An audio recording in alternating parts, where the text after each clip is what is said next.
제 이름은 이순봉입니다. 올해 76. 이제는 혼자 살아가는 늙은 할머니죠. 오늘 여러분께 들려드릴 이야기는 제 인생에서 가장 놀라운 일이었습니다. 어쩌면 믿기 어려우실지도 모르겠어요. 하지만 이 모든 일이 정말로 일어난 일입니다. 그날 비가 내리던 그 저녁이 없었다면 저는 아마 지금도 혼자 쓸쓸하게 살고 있었을 거예요. 하지만 운명이란 게 참 신기한 것 같습니다. 가장 무서웠던 순간이 제 인생에서 가장 아름다운 선물을 가져다 주었으니까요. 그날은 11월에 차가운 비가 내리던 저녁이었습니다. 저는 늘 그렇듯 시장에서 장을 보고 집으로 돌아가는 길이었어요. 사실 장을 본다고 해봐야 별거 아니었습니다. 배추 반 포기에 두부 한 모, 그리고 1,000원짜리 빵 2개, 그게 전부였거든요. 여러분은 혼자 산다는 게 어떤 건지 아시나요? 아침에 눈을 떠도 안녕히 주무셨어요 라고 인사해줄 사람이 없고, 밤에 잠들 때도 내일 봐요 라고 말할 사람이 없는 거예요. 하루 종일 제 목소리를 듣는 건 가게 아줌마한테 얼마예요? 라고 물어볼 때뿐이었습니다. 그날도 마찬가지였어요. 무릎이 아파서 절뚝거리면서도 장바구니를 들고 버스 정류장에 서 있었습니다. 비가 내려서 작은 우산을 받쳐 들고 있었는데 그 우산마저 낡아서 빗물이 새어 들어왔어요. 또 오늘도 혼자구나. 그런 생각을 하고 있던 그때였습니다. 갑자기 누군가가 제 장바구니를 확 잡아당기는 거예요. 저는 너무 놀라서 아이고 하고 소리를 질렀습니다. 그 충격에 그 자리에 주저앉고 말았어요. 무릎이 원래 안 좋았는데 그 순간 정말 심하게 아팠습니다. 그때 보니 젊은 남자의 하나가 제 장바구니를 들고 달아나려고 하고 있었어요. 그런데 이상했습니다. 다른 도둑들과는 뭔가 달랐어요. 그 아이의 눈에는 절망이 가득 차 있었거든요. 무서움이나 나쁜 마음이 아니라 정말 절망적인 눈빛이었어요. 다행히 근처에 있던 다른 분이 그 아이를 붙잡아 주셨습니다. 잠깐의 몸싸움 끝에 그 아이는 장바구니를 놓치고 달아나 버렸어요. 저는 그냥 그 자리에 주저앉아서 아무 말도 할 수 없었습니다. 사람들이 제 주위로 모여들었어요. 할머니 괜찮으세요? 일일이에 신고해야 하는 거 아니에요? 그런 말들을 하면서 저를 걱정해 주셨죠. 고마웠습니다. 하지만 제가 더 신경 쓰이는 건 바닥에 떨어진 장바구니 속 물건들이었어요. 배추와 두부를 주워 담으면서 빵에 붙어 있는 작은 쪽지를 발견했습니다. 그 아이가 빵을 가져가려다가 떨어뜨린 것 같았어요. 쪽지에는 이렇게 적혀 있었습니다. 지훈아, 형이 늦어서 미안해. 오늘은 꼭 배불리 먹고 자. 그 순간 저는 알았습니다. 방금 전 저를 위협했던 그 아이가 단순한 도둑이 아니라는 걸 말이에요. 그 아이에게도 지켜야 할 누군가가 있었던 거죠.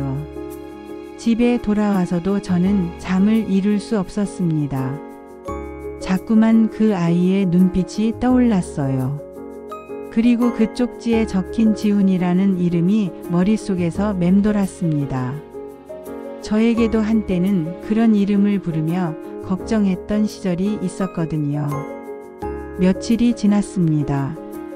저는 평소처럼 시장을 보고 나서는데 골목 한편에서 누군가가 쭈그리고 앉아 있는 걸 봤어요. 가까이 가보니 바로 그날의 그 아이였습니다. 그 아이는 쓰레기통 옆에 버려진 빵 부스러기를 주워 먹고 있었어요. 그 모습을 보는 순간 제 가슴이 무너져 내리는 것 같았습니다. 이 아이가 얼마나 절망적이었으면 저한테 그런 짓을 했을까. 저는 떨리는 다리로 천천히 그 아이에게 다가갔어요. 그 아이는 저를 보자마자 깜짝 놀라며 도망가려 했지만 몸이 제대로 움직이지 않는 것 같았어요. 아마 며칠을 굶었던 것 같았습니다. 얘야, 그날 너였지? 제가 조심스럽게 물어보니 그 아이는 그 자리에서 무릎을 꿇고 울기 시작했어요. 죄송합니다. 정말 죄송합니다.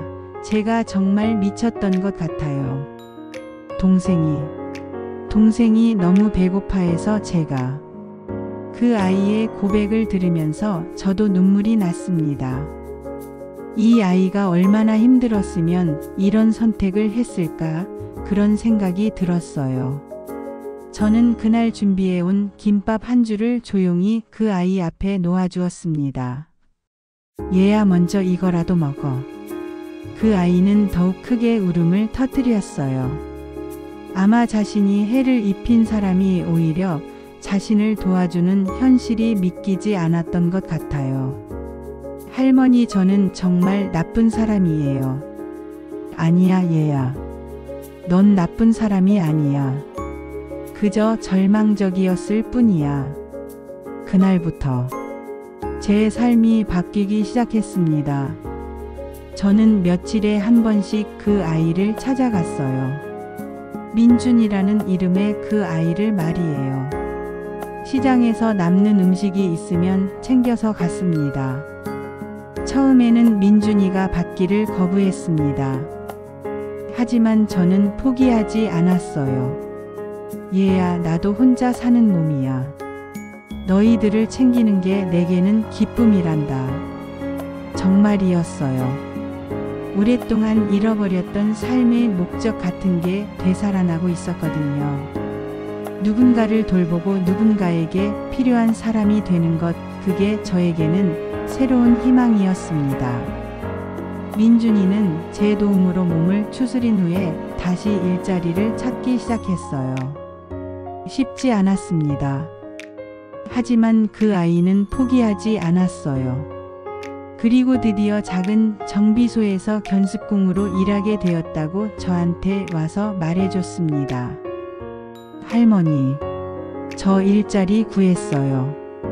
그때 그 아이의 얼굴에 처음으로 진짜 웃음이 보였어요. 저도 너무 기뻤습니다. 그리고 이것 좀 받아주세요. 민준이가 내민 건 작은 봉투였어요. 안에는 첫 월급에서 떼어낸 10만 원이 들어 있었습니다. 얘야, 이건 왜? 할머니가 저희에게 해준 것에 비하면 아무것도 아니에요. 그리고 이제 저도 당당하게 할머니께 감사하다고 말할 수 있어요. 그 순간 저는 또 울었습니다. 하지만 이번에는 정말 기쁜 울음이었어요. 시간이 흘러 민준이는 정비소에서 없어서는 안 될 사람이 되었고, 동생 지훈이도 다시 학교를 다닐 수 있게 되었어요. 그리고 저는 더 이상 혼자가 아니었습니다. 매주 일요일이면 민준이와 지훈이가 저를 찾아왔어요. 밥을 해먹고 함께 이야기를 나누면서 진짜 가족처럼 지냈습니다. 할머니, 저희가 할머니의 진짜 손자가 될 수는 없을까요? 어느 날 민준이가 조심스럽게 그런 말을 했어요. 바보 같은 소리 하지 마라. 너희는 이미 내 진짜 손자들이야. 그 말을 하면서 저희 세 사람 모두 울었습니다. 혈연이 아니더라도 진정한 가족이 될 수 있다는 걸 깨달았거든요. 그해 겨울 저는 결정했습니다. 제 작은 집에서 민준이와 지훈이와 함께 살자고 제안한 거예요. 세상에 혼자 사는 사람들이 너무 많아. 우리라도 함께 살아가자꾸나. 그렇게 저희 세 사람의 새로운 삶이 시작되었습니다. 하지만 그 과정에서 정말 가슴 깊이 남는 일들이 더 있었어요. 첫 번째는 민준이가 처음 저를 할머니가 아닌 다른 이름으로 부른 날이었어요. 그날은 제가 감기에 걸려서 며칠 누워 있었던 때였습니다. 민준이가 퇴근 후에 저를 보러 왔는데 제가 열이 많이 나서 말도 제대로 못하고 있었어요. 할머니 아니 엄마. 그 아이가 그렇게 저를 불렀어요. 처음에는 제가 잘못 들은 줄 알았습니다. 하지만 민준이는 다시 한번 말했어요. 엄마, 제가 병원에 모셔다 드릴게요. 진짜 엄마처럼 저를 사랑해 주셨으니까요. 그때 저는 열이 나는데도 온몸에 소름이 돋았어요. 그리고 눈물이 쏟아졌습니다. 평생 아들, 딸들한테서도 들어본 적 없는 그런 간절한 목소리로 저를 엄마라고 부르는 거예요. 지훈이도 그날부터 저를 할머니가 아닌 엄마라고 부르기 시작했어요. 진짜 엄마가 된 기분이었습니다. 두 번째는 지훈이의 졸업식 날이었어요. 그 아이가 고등학교를 졸업하는 날이었는데 저도 함께 가자고 하더라고요. 처음에는 내가 가도 될까 싶었어요. 다른 학부모들은 다 젊은데 저 혼자 늙은 할머니가 가면 지훈이가 창피하지 않을까 싶었거든요. 하지만 지훈이는 엄마가 안 오시면 저는 졸업식 안 나가요라고 하는 거예요. 그래서 떨리는 마음으로 졸업식에 갔습니다. 졸업식이 끝나고 나서 지훈이가 제게 달려오면서 이렇게 말하는 거예요. 엄마, 저 대학교 가고 싶어요. 엄마처럼 다른 사람들을 도와주는 사회복지사가 되고 싶어요. 그 말을 듣는 순간 저는 그 자리에서 주저앉을 뻔했어요. 제가 그 아이들에게 그런 영향을 줄 수 있는 사람이었다는 게 믿기지 않았거든요. 민준이도 옆에서 엄마, 지훈이 대학 등록금은 걱정하지 마세요. 제가 다 책임질게요 라고 하더라고요. 그때 정말로 제가 이 세상에서 가장 행복한 사람이 된 것 같았습니다. 세 번째는 얼마 전에 일어난 일이에요. 제가 갑자기 쓰러져서 응급실에 실려간 적이 있었어요. 다행히 큰 병은 아니었는데 그때 민준이와 지훈이가 보여준 모습을 저는 평생 잊을 수 없을 것 같아요. 민준이는 회사 일을 다 팽개치고 병원으로 달려왔어요. 그리고 의사 선생님께 제 어머니 상태가 어떤지 정확히 알고 싶습니다 라고 하는 거예요. 진짜 아들처럼 저를 걱정해주는 모습이었어요. 지훈이는 대학교 시험 기간이었는데도 며칠째 병원에서 저를 간병해 줬어요. 제가 시험 공부해야 하는 거 아니니? 하니까 엄마가 아프신데 무슨 공부예요? 시험은 다음에 다시 볼 수 있어도 엄마는 하나밖에 없어요 라고 하더라고요. 그때 저는 정말로 깨달았어요. 이 아이들이 진짜로 저를 사랑하고 있구나. 그리고 저도 진짜로 이 아이들의 어머니가 되었구나. 퇴원하는 날 민준이가 휠체어를 밀어주면서 이런 말을 했어요.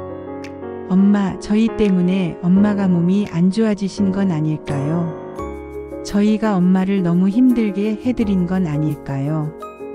그 말을 들으니까 가슴이 너무 아팠어요. 이 아이들이 여전히 자신들 때문에 제가 고생한다고 생각하고 있다는 게 말이에요. 얘들아, 엄마는 너희들 때문에 아픈 게 아니야. 너희들 때문에 살아갈 이유를 찾은 거야. 너희들이 엄마에게 새로운 인생을 선물해 준 거라고. 그날 저희는 집에 와서 세 사람이 껴안고 한참을 울었어요. 그렇게 저희는 더욱 단단한 가족이 되었습니다. 지금 생각해보면 정말 신기합니다. 그날 밤 제가 가장 무서워했던 그 순간이 결국 저에게 가장 큰 선물을 가져다 준 거니까요. 여러분도 혹시 지금 힘든 시간을 보내고 계신다면 기억해 주세요. 가장 어두운 순간이 때로는 새로운 시작의 전환점이 될 수 있다는 걸 말이에요. 그리고 정한 가족은 혈연이 아니라 마음으로 만들어진다는 것도요. 저와 민준이, 지훈이가 그걸 증명했으니까요. 세상에는 우리가 생각하는 것보다 따뜻한 마음을 가진 사람들이 많습니다. 그리고 때로는 가장 예상치 못한 곳에서 진정한 인연을 만날 수 있어요. 혹시 지금 이 이야기를 듣고 계시는 분 중에 저처럼 혼자 사시는 분이 계시다면 용기를 내보세요. 주변을 둘러보시면 도움이 필요한 누군가가 있을지도 몰라요. 그리고 그 작은 관심과 사랑이 큰 기적을 만들어낼 수 있어요. 또 지금 어려운 상황에 있는 젊은 분들이 계시다면 포기하지 마세요. 민준이처럼 절망적인 순간에도 다시 일어설 수 있는 기회는 반드시 옵니다. 그리고 진심으로 도움을 청한다면 분명히 손을 내밀어 줄 사람이 있을 거예요. 저는 이제 80을 바라보는 나이가 되었지만 매일매일이 새로워요. 민준이와 지훈이, 그리고 이제는 며느리가 될 그 아이까지 저를 사랑해주는 가족들이 있으니까요. 그리고 가끔 생각해요. 만약 제가 그날 밤 집에 빨리 들어가지 않고 민준이를 따뜻하게 대해주지 않았다면 어땠을까? 하지만 그런 가정은 의미가 없죠. 중요한 건 그 순간 제가 선택한 사랑이 결국 저희 모두를 행복하게 만들어 주었다는 거니까요. 그래서 저는 항상 말해요. 사랑은 나누면 나눌수록 커진다고. 저희 가족이 그 증거예요. 그리고 앞으로도 더 많은 사람들과 이 사랑을 나누고 싶어요. 민준이는 이제 더 이상 절망적인 눈빛의 청년이 아닙니다. 그리고 저도 더 이상 혼자가 아니에요. 우리는 서로를 구원해 준 셈이죠. 때로는 인생의 가장 아픈 순간이 가장 큰 축복의 시작점이 되기도 해요. 저희가 바로 그런 경우였고요. 이 이야기를 혼자 듣고 계신 분이 있다면 기억해 주세요. 당신도 혼자가 아닙니다. 그리고 누군가에게는 당신이 바로 그 따뜻한 기적이 될 수 있어요. 세상은 우리가 만들어 가는 거니까요. 조금 더 따뜻하게, 조금 더 사랑으로 말이에요. 마지막으로 제가 요즘 자주 하는 말이 하나 있어요. 민준이와 지훈이한테도, 그리고 저를 만나는 모든 분들한테도 하는 말이에요. 오늘 하루 누군가에게 작은 친절이라도 베풀어 보세요. 그 작은 친절이 언젠가는 큰 기적이 되어 돌아올 거예요. 저희처럼요. 이상 이순봉의 이야기였습니다. 끝까지 들어주셔서 정말 고맙습니다. 그리고 여러분 모두가 따뜻한 사랑 속에서 행복하게 사시길 바래요. 이 이야기가 감동이었다면 구독, 좋아요, 알림 설정 부탁드려요.